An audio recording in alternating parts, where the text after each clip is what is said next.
Aujourd'hui, quelqu'un qui se lance comme une filière porcine par exemple, il ne sait pas qui va le transporter de sa ferme vers l'abattoir. Pour la Côte d'Ivoire, c'est un seul abattoir de porc pour tout le pays, donc ça veut dire que le porc va quitter Boisflé pour venir se faire abattre à Abidjan. Ensuite, quand il finit de l'abattre, il ne sait pas qui l'achète. Vous allez trouver des éleveurs à la fois commercial qui va venir et c'est lorsque son porc arrive à Abidjan, il va faire le tour de la ville pour trouver quelqu'un pour l'acheter et finalement il est obligé de le dilapider. Tu n'as pas répondu à ma question. Qui te donne envie en Afrique quand tu te dis non, ça c'est une agricultrice, c'est un éleveur, sa vie est choco. Je veux vivre comme ça. Mais non, ça va. Le nom, c'est moi. Ah. C'est moi.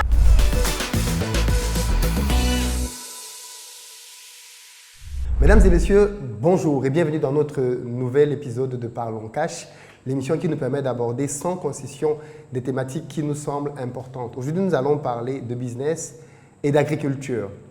Transformation agricole, ce sont des choses que l'on entend très souvent. Mais est-ce qu'il y a réellement de l'argent derrière? Pourquoi est-ce que les Africains semblent éviter un secteur dans lequel tous les envoient, alors même qu'on fait beaucoup de promesses autour de ça? Est-ce qu'il y a une supercherie ou alors réellement des opportunités? C'est ce que nous allons essayer de vérifier. Pour en parler aujourd'hui, nous avons deux invités. Le premier, on le connaît déjà, il est déjà passé ici sur ce média. Et donc, il est le fondateur de Grainotech et fondateur de Port Ivoire. On a eu l'occasion d'avoir une immersion dans son activité. Donc, pour les plus anciens, vous pouvez la retrouver sur la chaîne. Et on a déjà vu avec lui, justement, l'Afrique qui bouge, comment lui, au travers du port, il parvient à s'en sortir. Donc, merci beaucoup à Danielle Oulaye d'être avec nous. Merci Daniel. Et puis, le deuxième invité, elle est gérante principale et cofondatrice associée de Dafine, qui est une SARL, en réalité, qui est une Paul Dengi. C'est ça? Oui, c'est ça. Merci beaucoup, Paul, en tout cas, d'être avec nous pour aborder ce thème-là.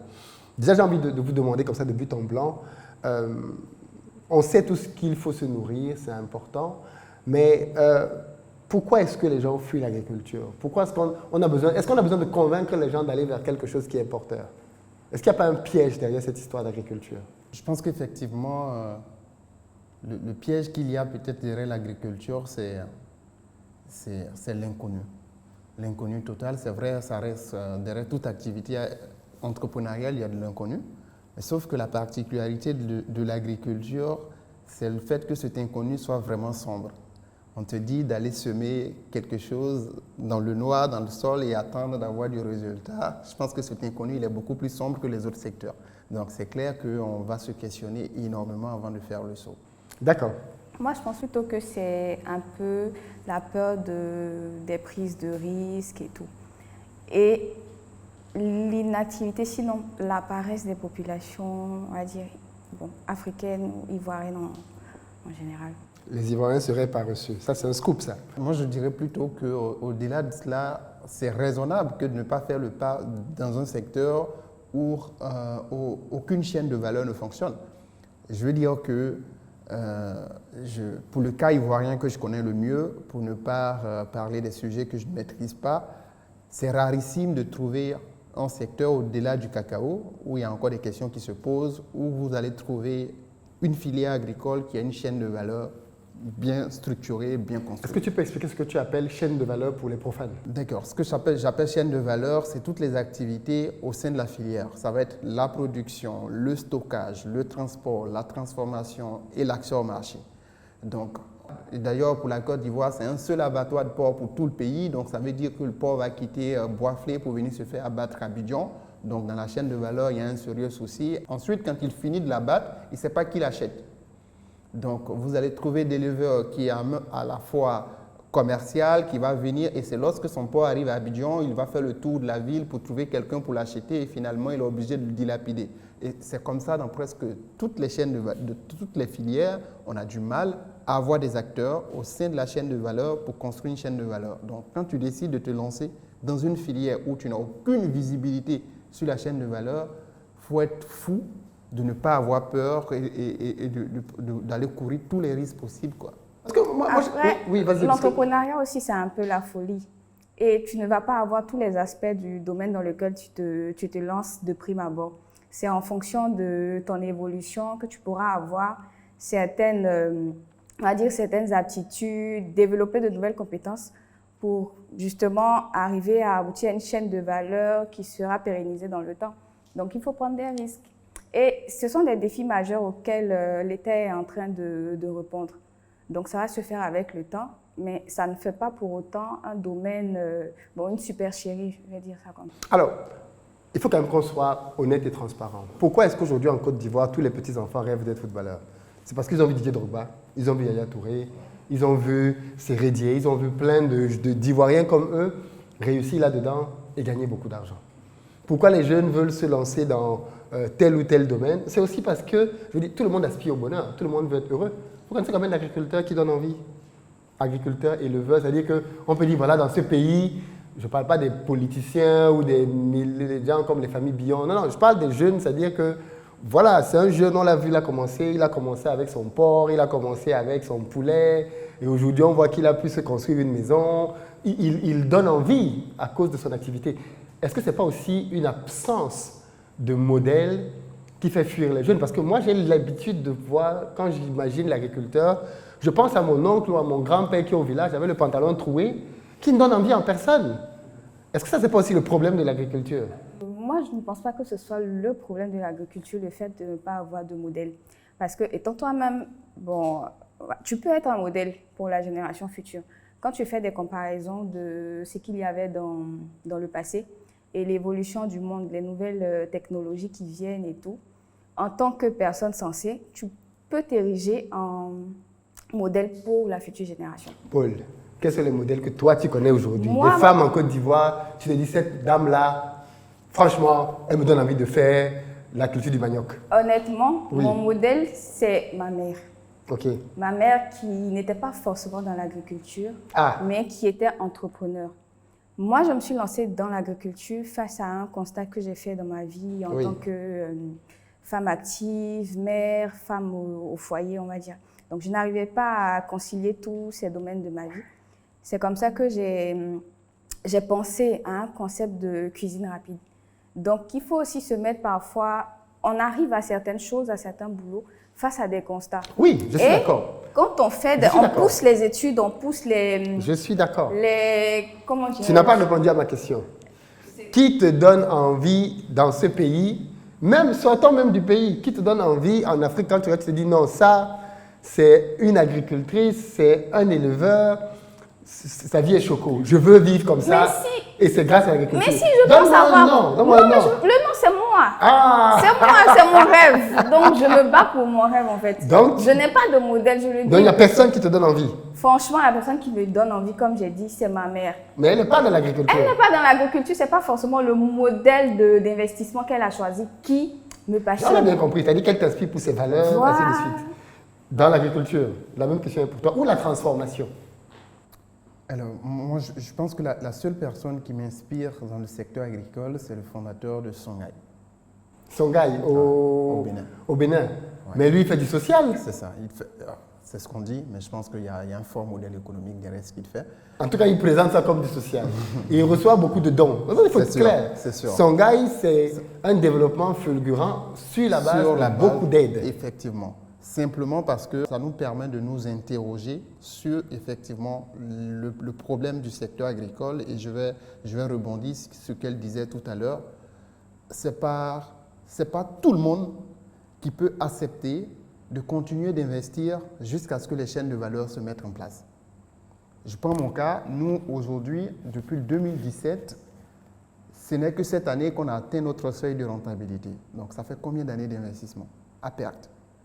On est sur fonds propres, au-delà des ressources qu'on a reçues, sur fonds propres, on est à plus de 200 millions d'investissements fonds propres. Et on a eu des subventions, plein de subventions. Donc, je veux dire qu'on peut envoisiner les 600 millions d'investissements. 1 million d'euros. Simplement parce qu'on est dans un secteur où il n'y a pas de chaîne de valeur. On est obligé nous-mêmes de prendre le temps qu'il faut pour mettre en place des process, trouver des acteurs, avoir une chaîne de valeur qui fonctionne, parce que tant que ça ne fonctionne pas, ça ne marchera pas. Donc, il y a ce côté où tu as l'impression de faire énormément d'investissements à perte, et tu continues de le faire parce que tu te dis que dans 5 ans, ça va marcher, dans 6 ans ou dans 7 ans, ça va marcher. Mais sauf que ce n'est pas tous les jeunes qui auront cette chance de trouver 100 millions pour investir sur 5 ans et espérer atteindre le seuil de rentabilité 5 ans après. Donc, c'est pourquoi, sur ce chemin de l'entrepreneuriat agricole, il y a beaucoup de rêves brisés. Moi, je suis dans ce secteur depuis 2017, j'ai quand même eu le temps de voir des rêves brisés. Énormément de rêves brisés, des gens qui ont débuté, qui ont abandonné, qui ont eu l'impression qu'ils ont été trompés et que le secteur agricole n'est pas ce qu'on les a vendu, mais simplement parce qu'effectivement, les réalités du secteur sont là et vous allez les rencontrer sur le terrain.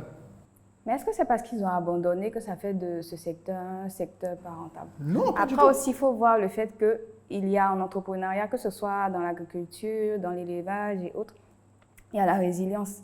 Et puis, il y a la vision. Il faut être aussi réaliste dans les objectifs. Donc, un secteur qui est nouveau, forcément, les résultats escomptés ne peuvent pas se faire sur un laps de temps. Donc, il va falloir forcément travailler et tout. Et les premières aptitudes pour un entrepreneur, c'est la résilience. Il faut se battre, il faut se relever. À chaque fois qu'on tombe, il faut trouver de nouvelles techniques, il faut s'informer, il faut se former, il faut développer de nouvelles capacités. Donc, pour moi, franchement, je crois en l'entrepreneuriat. Peu importe. On y croit tous. On y croit tous. Oui, mais peu Mais je importe. pense qu'il faut dire une vérité à laquelle les Africains ne sont pas prêts sur l'agriculture. Je ne sais pas ce que vous en pensez. Je fais aussi de l'agriculture. Et moi, je pense que la vérité qu'il faut dire aux Africains, c'est que l'agriculture, ce n'est pas un business de pauvres. Le constat que j'ai fait en étant moi-même agriculteur, c'est que si tu ne mets pas beaucoup de moyens dans l'agriculture, tu ne gagneras pas d'argent dedans. J'allais arriver à ça. Tu vas même beaucoup perdre. Beaucoup perdre. Parce qu'en fait, l'agriculture, c'est un business d'échelle.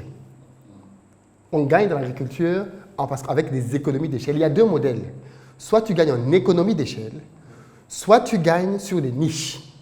Quand je parle de niche, je parle par exemple de faire une agriculture biologique. Parce que je sais qu'il y a des gens dans les commentaires qui vont venir dire « Oui, mais non, qu'est-ce qu'ils racontent? On peut faire un potager sur 3-4 hectares. » Tu fais un potager sur 3-4 hectares et tu vas pouvoir vendre tes produits 2-3 fois le prix parce que les autres utilisent des pesticides que tu n'utilises pas, ainsi de suite. D'un, ça demande une technicité très élevée. Et de deux, ça demande des clients qui sont prêts à acheter une tomate à 2000 francs. Ce que tu n'as pas beaucoup à Abidjan. Tu vas à Paris, oui, tu as des clients qui peuvent acheter une tomate même à 5 000. Tu as des clients qui peuvent acheter une tomate à 5 000 sans problème. Le gars, il touche à la fin du mois 10 15 000. Des gens qui touchent 10 000 euros, 10 millions en France, tu en as beaucoup.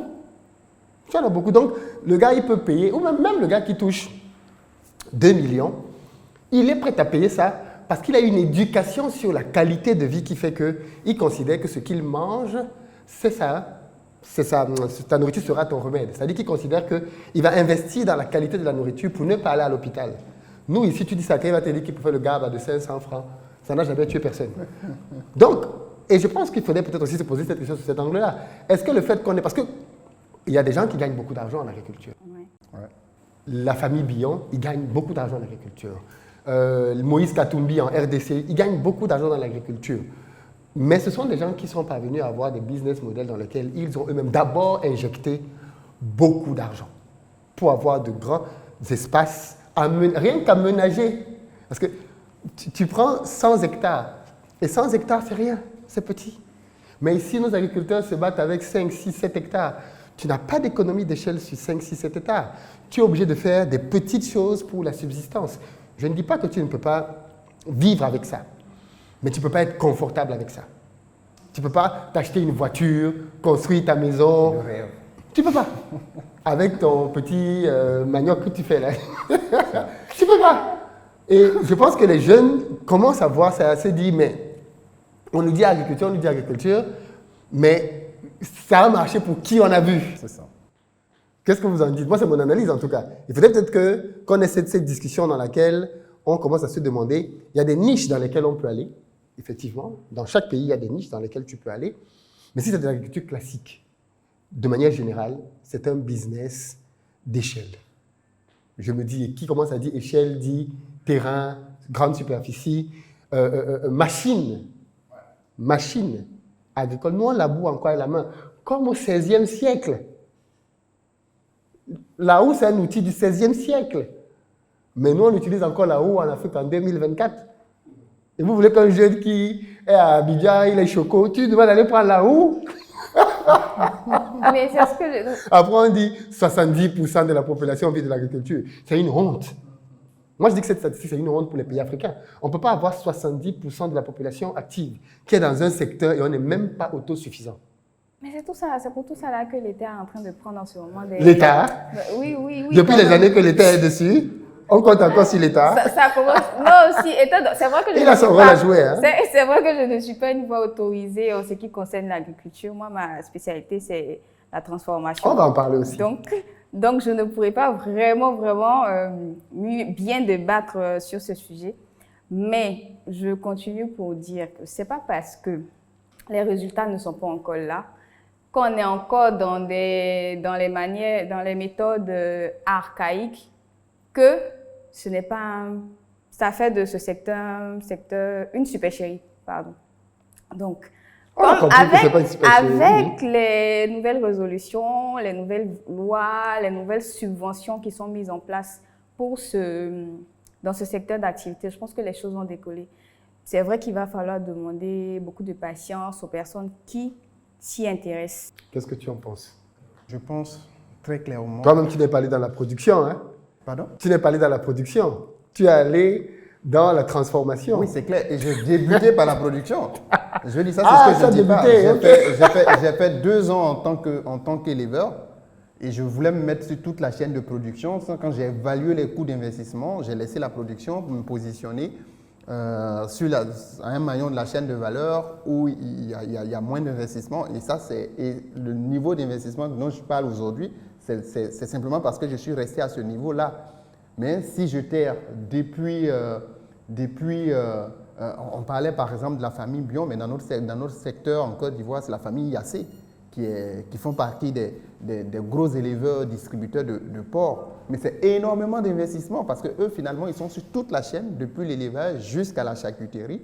Mais ils ne vous diront pas ce qu'ils ont injecté comme investissement. Nous, aujourd'hui, par exemple, si d'ici fin 2025, nous, on ne lève pas autour de 2 millions d'euros, on n'est pas sûr de continuer de tenir. Parce qu'en fait, je veux dire que c'est vraiment un secteur qui demande l'investissement. Vous êtes dans un secteur de distribution de viande de porc, ça a ses règles. À un moment donné, vous êtes une start-up, mais en grandissant, vous devez commencer à respecter les règles d'hygiène. Donc, tu ne peux pas continuer de livrer des clients qui commencent à être des clients plus importants sans respecter la chaîne de froid. La chaîne de froid, elle coûte cher. Investir dans la chaîne de froid, ça veut dire que depuis l'abattoir jusqu'au dernier centimètre, il faut qu'il y ait une chaîne de froid qui soit garantie. Donc, ça va prendre en compte le véhicule frigorifique, la chambre froide, la salle de découpe, et peut-être qu'une moto frigorifique pour faire le dernier centimètre, c'est énormément d'investissement. Donc, plus vous grandissez, ça demande encore plus d'investissement. Vos clients seront exigeants et comme il n'y a aucun acteur dans la chaîne de valeur, vous deviez tout faire vous-même. Vous allez vous-même faire tout cet investissement-là jusqu'à ce que vous... Donc, c'est vraiment beaucoup d'argent et le mal, c'est que nous autres qui avons pris le devant, comme tu le dis, si on ne réussit pas, je veux dire, la présomption que les jeunes ont aujourd'hui vis-à-vis de ce secteur va s'agrandir pour beaucoup.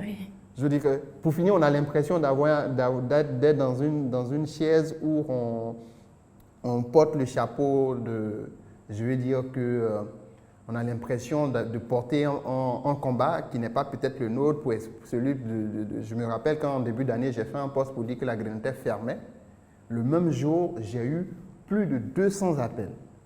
Des gens qui m'appelaient de partout, même de la France, pour demander pourquoi est-ce qu'on fermait. Voilà, donc ça veut dire qu'il y a certainement des gens qui suivent l'évolution et qui vont peut-être actionner leur choix d'entrer dans le secteur. Donc c'est vraiment important. La question d'investissement dans le secteur agricole, pour moi, là, c'est un secteur budgétivore. Ce n'est pas fait pour les pauvres. Tu vois, par exemple, une simple ferme porcine, il y a des gens qui m'appellent, qui voient des posts sur Facebook, commencer l'élevage porcine avec 800 000. Quand ils m'appellent, je lui dis, quand tu n'as pas 10 millions en compte, il ne faut pas construire un bâtiment. Parce que ce n'est pas possible. Et ils ne comprennent pas pourquoi. Ils se disent, mais le porc, ça coûte 500, 600 000. Non, les amis, l'alimentation. En fait. L'alimentation. Un porc consomme 67 000 minimum de la naissance à l'abattage. 67 000. Donc, tu en as 100, ça te fait 6,7 millions. Donc, si tu n'as pas 6,7 millions d'épargne pour nourrir ne serait-ce que les descendants de 10 femelles. Parce que ce que je te dis, c'est seulement 10 femelles. 10 femelles, un mâle, tu auras 180 porcs à nourrir en un an. Donc, si tu n'as pas 6,7 millions d'investissement, ça ne prend même pas en compte la construction du bâtiment, l'acquisition des reproducteurs. C'est juste l'alimentation des bébés qui vont naître. Au moins 6,7 millions. Donc, tu es déjà, plus la construction du bâtiment, tu es forcément près de 18 millions d'investissements. Donc, ce n'est pas un secteur pour des personnes qui n'ont pas de revenus mensuels ou qui n'ont pas d'épargne considérable. Donc, l'agriculture, c'est vraiment pour des gens qui ont de l'argent. Convaincu? Non, mais c'est intéressant parce que moi, je ne dis pas ça pour décourager les gens. Je dis ça pour que les gens prennent bien conscience du fait que quand tu veux entrer dans l'agriculture, il ne faut pas y entrer bêtement. Il faut y entrer parce que tu as mûri un projet et parce que tu veux t'inscrire dans un secteur bien précis de la chaîne de valeur. Et c'est bien tout le mot. Beaucoup de personnes, quand ils pensent à l'agriculture, ne pensent qu'à une chose, c'est la production. C'est ça. Moi, je ne dis pas ça pour effrayer les gens ou pour que les gens n'entrent pas. Au contraire, je dis ça pour qu'ils prennent bien conscience de l'importance de bien choisir un secteur dans la chaîne de valeur. Parce que malheureusement, tout le monde se précipite vers la production. Et pourtant, la production est très coûteuse. C'est ça. Elle est très coûteuse par rapport, elle est budgétivore et les rendements ne suivent pas. Parce que malheureusement, dans la production aussi, tout le monde peut venir être ton concurrent du jour au lendemain. Chacun peut décider qu'il va commencer à faire son poulet à la maison, son porc, et il commence à être ton concurrent. Et il commence à te prendre des parts de marché, Bien sûr. bizarrement. Et ça a toujours été une réflexion que je me suis faite. Il faudrait peut-être, ça nous amène vers la deuxième partie, que les Africains pensent peut-être davantage à la transformation. Parce que c'est là qu'il y a beaucoup d'argent pour moins d'investissement même, contrairement à ce qu'on peut penser. Et pourtant, tout le monde se précipite vers le plus difficile, qui est la production. Donc, en termes de transformation, déjà, qu'est-ce que vous en pensez, vous? Vous qui êtes justement dans la transformation. Parce que là, pour le coup, la transformation, tu règles beaucoup de problèmes de la production. Les problèmes de péremption, tu les règles. Les problèmes de marché, on a beaucoup de centres commerciaux. Donc, tu as quand même... Oui, mais contrairement à ce que vous dites, les problèmes de marché, pour ce qui est de la transformation en ce moment des pays africains, bon, plutôt pour la Côte d'Ivoire, l'accès au marché est vraiment difficile pour les produits transformés. Exemple de produits transformés pour lequel l'accès est difficile. Je ne vais pas prendre le produit d'autres personnes parce que Oui, moi-même, je suis... voilà, mes sauces, moi, je produis des sauces en conserve, des piments d'accompagnement prêts à l'emploi et tout. La difficulté que je rencontre pour les marchés, par exemple, dans les vitrines, les supermarchés et tout, nous ne respectons pas encore les réglementations en vigueur parce que c'est difficile d'accès. Les coûts sont énormes et tout. Donc, impossible de nous vendre dans les supermarchés. Et après, les populations... Pourquoi? Parce que les normes sont très élevées, c'est ça? Oui, il faut respecter certaines normes. Et pour respecter ces normes-là, il faut investir dans le renforcement des capacités, les machines, un process et tout. C'est normal quand même, non? Parce que l'alimentation, c'est sensible. Oui. Les gens vont manger ça. Oui, c'est très normal. Je n'en disconviens pas. C'est normal. Après, comme il le disait tout à l'heure, pour l'agriculture, il faut de l'investissement. Pour la transformation aussi, il faut beaucoup d'investissement. Il faut beaucoup... Ce n'est pas que acheter une machine, en fait. Non, ce n'est pas qu'acheter une machine, c'est de pouvoir créer, pour ne pas dire respecter les process qui ont été mis en vigueur selon les normes nationales comme internationales. Et il y a aussi le fait que les Africains sont beaucoup hésitants à consommer local. Ils n'ont pas vraiment confiance. Ça, c'est plutôt le complexe de l'Africain qui pense que... Mais est-ce que c'est encore vrai en 2024, ça, que les Africains pensent que ce qui vient de l'étranger est meilleur? C'est encore vrai en termes de... Je suis sur le terrain. Quand, par exemple, j'assiste à des foires salons de vente et tout, par contre, est-ce que ça va, c'est bien fait? Moi, je peux partir au marché, acheter mes piments, ma tomate, faire mon piment et tout. En fait, ils doutent du produit parce que c'est fait localement. Pendant que quand ils vont au supermarché, qu'ils ont un produit, une sauce tomate italienne, en fait, ils achètent les yeux fermés. Ils ne savent même pas d'où ça vient. Parce que voilà. Non, ils savent que ça vient de l'Occident. Voilà, ils ne savent pas d'où exactement que ça vient, mais du moment où ça vient de l'Occident, ça dit que c'est bien... Même pas, ça vient parfois de Chine. Enfin, du moment où ça ne vient pas d'Afrique. Du moment où ça ne vient pas de l'Afrique, c'est pas faire localement, ça veut dire que ça respecte les normes et donc c'est un bon produit mieux que le produit local. Tu vous as dit, ça s'explique par quoi? Oui, j'ai conduit une étude l'année dernière là-dessus, essentiellement sur des personnes de la classe moyenne. Et je pense que plus de 80 personnes n'ont pas confiance aux produits locaux. Plus de 80%. Plus de 80% des personnes qui ont participé à l'étude. Et les images qu'ils partageaient, les raisons qu'ils donnaient étaient valables. On les retrouvait effectivement quand on retournait sur le parcours des produits. Ils estimaient que les conditions de transformation, de production et de transformation des produits locaux ne les convainquent pas. Et donc lui, il préfère aller payer un poulet surgelé à Carrefour que d'aller payer un poulet dans un marché de proximité qui a été plumé, là au marché, dans son sang. Et ils ont même des images qu'ils partageaient. Donc, autant d'éléments qui ne rassurent pas le consommateur qui a lui, parce qu'après, il y a plusieurs types de consommateurs. Il y a certains consommateurs, la classe moyenne aujourd'hui à Abidjan est importante. Et c'est des gens de plus en plus qui commencent à atteindre le besoin de sécurité et qui veillent sur ce qu'ils mangent. Donc, ils ont envie que les entrepreneurs locaux les rassurent sur la traçabilité de leurs produits le plus simplement possible. Pour moi, en fait, c'est de la traçabilité qu'ils recherchent. Ils veulent savoir où c'est produit, dans quelles conditions, pour que ça se retrouve dans leur assiette. Et ça, c'est ce que j'ai retrouvé chez tout le monde. Et ce que je voulais ajouter par rapport à ta préoccupation, c'est que pour moi, au-delà même de la transformation, là où il faut investir aujourd'hui, c'est les services, en gros. Parce qu'il y a tellement d'opportunités dans les services. J'en ai répertorié certains. Par exemple, dans la filière porcine, le besoin non satisfait en transport de bétail entre les fermes et l'abattoir d'Abidjan, ça fait 4 milliards. Chaque année. Waouh! Si on prend en compte les porcs qui sont abattus et distribués officiellement, ça fait 4 milliards en termes de transport de bêtes entre de la ferme à l'abattoir. Quand vous prenez, par exemple, dans le secteur rizicole, simplement le service de préparation de sol, juste pour les bas-fonds en Côte d'Ivoire, le besoin en préparation de sol, ça fait 40 milliards. Mais il n'y a pas de service. Quand vous parcourez tout le pays, vous allez voir que les agriculteurs continuent encore de faire le saclage à la main. Parce que vous n'allez pas trouver des entrepreneurs qui viennent proposer le service d'utilisation partagée de matériel pour préparer le sol. Et c'est juste des services basiques qui manquent comme ça au sein de nos chaînes de valeur, de petits services qui, à mon sens, moi, il y a beaucoup de personnes qui m'appellent, qui me disent « Daniel, on veut investir chez toi, ton business et tout ». Je leur dis « Non, mais juste dans mon business, j'ai des maillons sur lesquels je veux que tu investisses en fait ». Moi, aujourd'hui, je suis intéressé à ce que quelqu'un me dise « Je crée une entreprise, j'ai 2 Kia moteurs, je te vends mon service pour transporter… chaque semaine, je fais 2 transports de porc, d'une ferme à l'abattoir, chaque semaine. C'est 5 000 francs par tête. Donc, et tu t'imagines, si j'ai ne serait-ce que 20 sujets dans ton véhicule, tu as facilement 100 000 francs par transport. Et tu es un parmi tant d'autres. Parmi tant d'autres. Et en Côte d'Ivoire, les porcs qui sont abattus officiellement tournent autour de 450 000 têtes. Après, ce n'est pas pour vous couper, mais j'ai l'impression que c'est carrément un autre business. C'est vrai qu'il vient en appui au business on va dire, de la transformation, de l'agriculture, mais c'est carrément un autre domaine. Donc, après, si tu choisis d'être agriculteur et que tu n'as pas forcément les moyens d'investir dans le système dont vous parlez, c'est une autre entité forcément. Donc, je ne pense pas que ça rentre dans les capacités à avoir pour un agriculteur.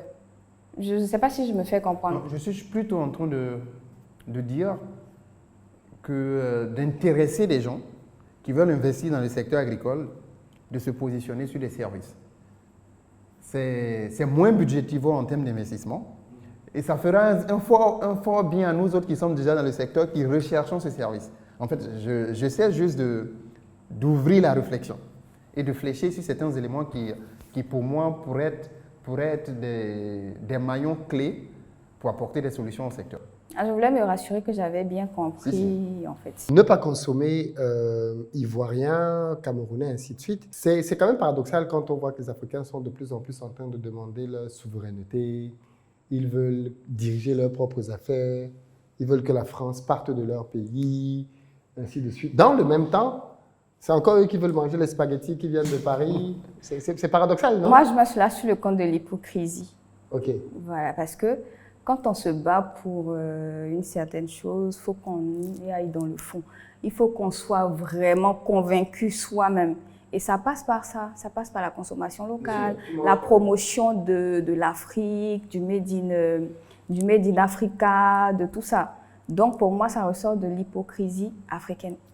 Donc, on n'est pas encore vraiment prêt à lâcher la main des autres, mais on le fait valoir pour se donner bonne image. Bonne image. Qu'est-ce que tu en penses? Ce que je devais donner comme argument pour justifier mon assertion, c'est que je ne pense pas que quelqu'un se pose cette question quand on retrouve un produit de Sifka dans un rayon. C'est un entrepreneur local. Il a énormément de produits agroalimentaires alignés dans nos rayons, mais personne ne se pose de questions pour l'acheter. Simplement parce qu'il a certainement pris le temps d'investir et d'imposer sa marque en l'intégrant dans l'habitude alimentaire des gens. Je pense que c'est vrai, on va vers une dynamique où il faut que les consommateurs soutiennent les actions et le mouvement qui est en place, mais ça sera de la responsabilité des entrepreneurs que nous sommes de gagner la confiance de nos consommateurs. Et cela, il y a un processus pour le faire. La communication, elle est importante. Donc, c'est impossible qu'on arrive à imposer nos produits dans les assiettes des ménages si on n'arrive pas à travers la communication de les convaincre de la qualité. En gros, quand quelqu'un se retrouve dans un rayon, l'achat n'est pas fait en fonction du contenu. L'achat, tout achat, c'est le réachat qui est fait sur la base du contenu. L'achat est fait sur la base de la présentation et de la confiance que j'ai au produit. Donc, et moi-même, quand je me retrouve dans un rayon, ce qui influence mes choix, quand je vais acheter, mon réflexe, ce n'est pas tout de suite qu'est-ce qui vient de la Côte d'Ivoire. C'est qu'est-ce que je veux, qu'est-ce qui est bon, j'essaie de lire les étiquettes, c'est tout ça qui influence mes choix. Mais tu te retrouves à un rayon et tu vois, généralement, moi je vais très souvent dans les supérettes, dans les supermarchés, je vais toujours dans les rayons des produits locaux. Il faut juste faire la différence. Tu vas voir souvent comment les gens ne fournissent même pas le minimum d'efforts pour réussir l'emballage. Beaucoup d'erreurs de fabrication, beaucoup d'erreurs d'impression, souvent même des erreurs de fautes d'orthographe sur l'emballage. Donc ça montre même le sérieux de l'entrepreneur qui est derrière ce produit, tu le perçois tout de suite s'il n'est même pas capable de faire relire le test avant de passer à l'impression. Comment tu veux que je fasse confiance au contenu du produit si l'entrepreneur n'a pas eu, je vais dire, le temps lui-même de réussir, il ne serait-ce que la relecture de l'emballage, des écritures sur l'emballage. Donc c'est vraiment des efforts à faire de deux parties. En même temps que on va demander à nos consommateurs africains d'essayer de changer les habitudes alimentaires, je pense que ça sera une forte responsabilité des entrepreneurs dans l'agroalimentaire de faire l'effort pour gagner la confiance des consommateurs africains. Je suis d'accord. Après, le truc aussi, c'est comment est-ce que, avec l'exemple que vous avez pris, une entreprise qui ne s'est vraiment pas donnée sur son packaging et tout, puisse se retrouver dans des rayons de supermarché. Donc, la responsabilité incombe et à l'entrepreneur et à l'entreprise et au supermarché qui est léger. Le supermarché ne le prend pas. On va dire quoi? Que le supermarché sont contre les producteurs locaux. Ils ne donnent la place qu'aux blancs. C'est vrai. Mais tu vas chez Carrefour, tu vois qu'il n'y a pas de produits locaux. Moi, le premier, je veux dire que ce n'est pas sérieux. Qu'il y a des gens dans ce pays qui font des choses, il faut leur donner de la visibilité. Mais Carrefour va te dire, oui, mais ils ne répondent pas aux normes. On va leur dire, vous adaptez vos normes pour que les producteurs locaux puissent être dedans. Sinon, au final, ces centres commerciaux deviennent en réalité des moyens de pouvoir sortir l'argent du pays. Parce qu'il faut bien le dire, le centre commercial enrichit celui qui produit. C'est-à-dire que celui qui produit, on achète chez lui. Si celui qui produit est en France, en Italie ou en Espagne, même si c'est à Abidjan que tu achètes ça, c'est à lui que tu es en train d'envoyer de l'argent.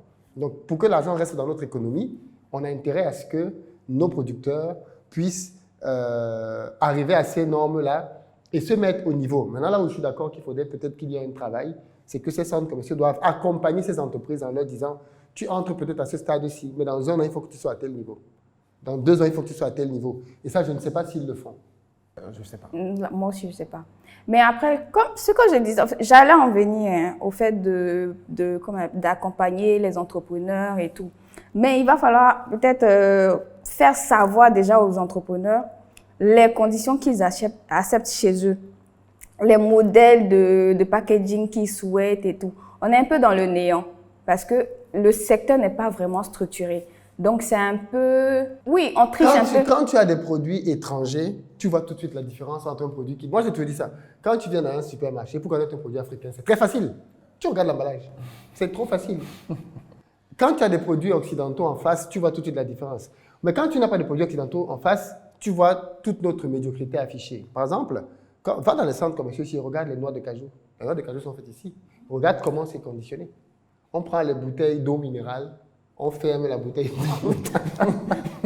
on met les noix de cajou dedans, après on te met une étiquette autour. Je ne suis pas d'accord. Il y a d'autres qui mettent du sérieux dans leur… Je n'ai pas dit que tout le monde fait ça. Voilà, c'est un exemple parmi tant d'autres. Moi, par exemple, je mise beaucoup sur mon packaging. Donc, à chaque fois, je renouvelle, je fais des recherches, j'essaie de m'aligner sur les normes internationales, voir le genre de papier qu'ils utilisent, les informations concrètes qu'ils mettent sur les étiquettes et tout. Et même concernant les informations qu'ils mettent sur les étiquettes, tant que tu n'as pas fait tester ton produit par un laboratoire et tout, il y a des informations que tu ne peux pas avoir sur ton étiquette. Et pour ça, ça demande des coûts, donc un investissement. Donc, le secteur, que ce soit l'agriculture, que ce soit la transformation, gagnerait vraiment beaucoup à être mieux structuré, mieux subventionné et voilà, accompagné par les différentes structures et tout. Je pense que c'est possible. On peut être au niveau de l'international. Il faut juste les compétences qu'il faut, développer les compétences qu'il faut, mettre en place des réglementations, mais vraiment rigoureuses quant à la sécurité sanitaire et autres, quoi. Ça me permet d'effectivement aller plus loin, toujours dans le service, pour que ceux qui sont dans l'agroalimentaire puissent améliorer leurs emballages. Il faut que des entreprises spécialisées dans l'emballage agroalimentaire s'installent. Parce que je sais que ceux qui font beaucoup mieux importent de l'emballage. Tout à fait, en Chine. Le font en Chine, même nous, avec ce qu'on est en train de faire, l'expérience qu'on fait avec le riz, c'est la Chine. Parce que j'ai fait le tour de Citisal, 50 Sac, qui fait le mieux les emballages en Côte d'Ivoire, te demande de commander 3 ans avant parce qu'ils ont le monopole. En Chine, on te fait venir ton colis en moins d'1 mois. Donc, du coup, c'est pourquoi je dis c'est toute une chaîne. C'est toute une chaîne de valeur. On a intérêt aujourd'hui, nous-mêmes en tant qu'entrepreneurs, de faire des études pour essayer de communiquer sur les maillons de la chaîne de valeur, là où il y a des opportunités non pourvus, pour permettre à ceux qui regardent le secteur agricole ne voient pas que de la production ou que la transformation, mais qu'ils voient tous les autres services connexes qui créent de la valeur au sein de la chaîne de valeur et qui représentent énormément d'opportunités d'investissement. Je suis d'accord avec toi, seulement je pense qu'il y a certains niveaux d'investissement qui demandent une certaine maturité de l'entreprise, de l'entrepreneuriat et tout.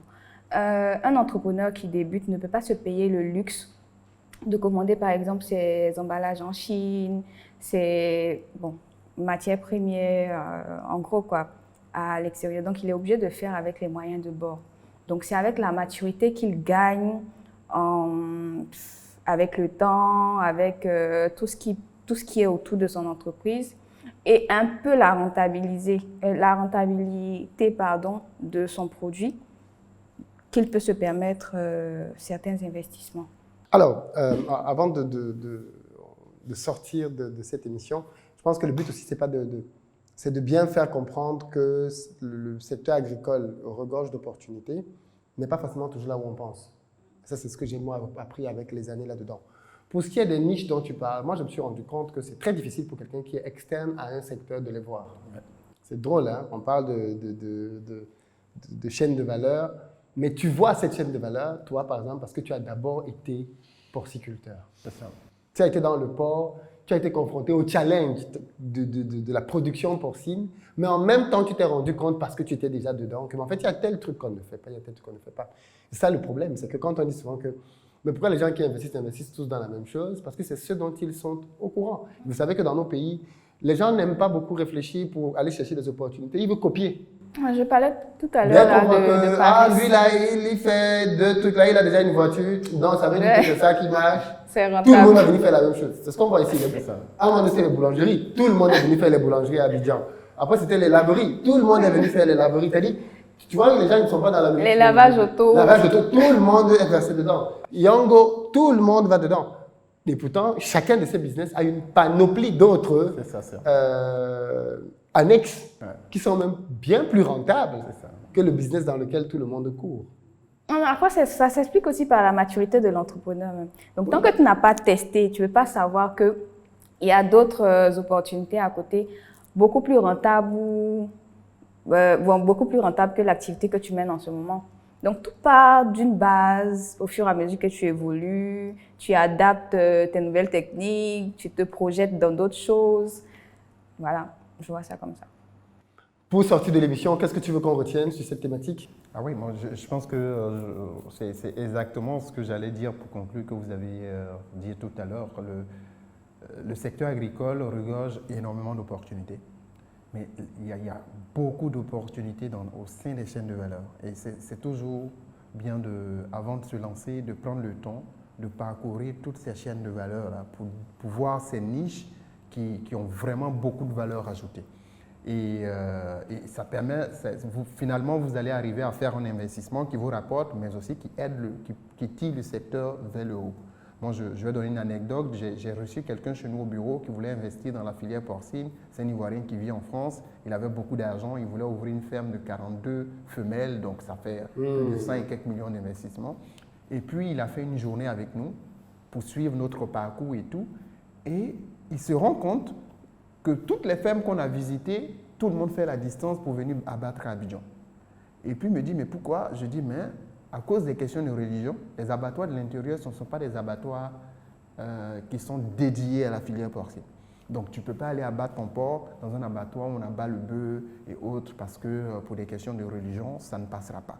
Donc, finalement, les éleveurs de porc sont la filière pauvre d'accès aux abattoirs. Et finalement, le monsieur a décidé, au lieu d'investir une centaine de millions, il est en train de travailler pour finalement lancer un abattoir mobile. Moins coûteux, il va se positionner sur un maillon, il peut facilement faire un chiffre d'affaires de 3 milliards l'année. Parce que simplement, même ceux qui abattent clandestinement payent 2 000 francs pour la tête. C'est-à-dire que l'abattage clandestin du porc en Côte d'Ivoire coûte 2 000. L'abattage moderne à l'abattoir à Abidjan coûte 5 000. Donc, même s'il se positionne au milieu des deux et qu'il abat, il ne serait-ce que 5% du cheptel national, juste 5% du cheptel national, il se référait à un chiffre d'affaires autour de 300 millions l'année, simplement.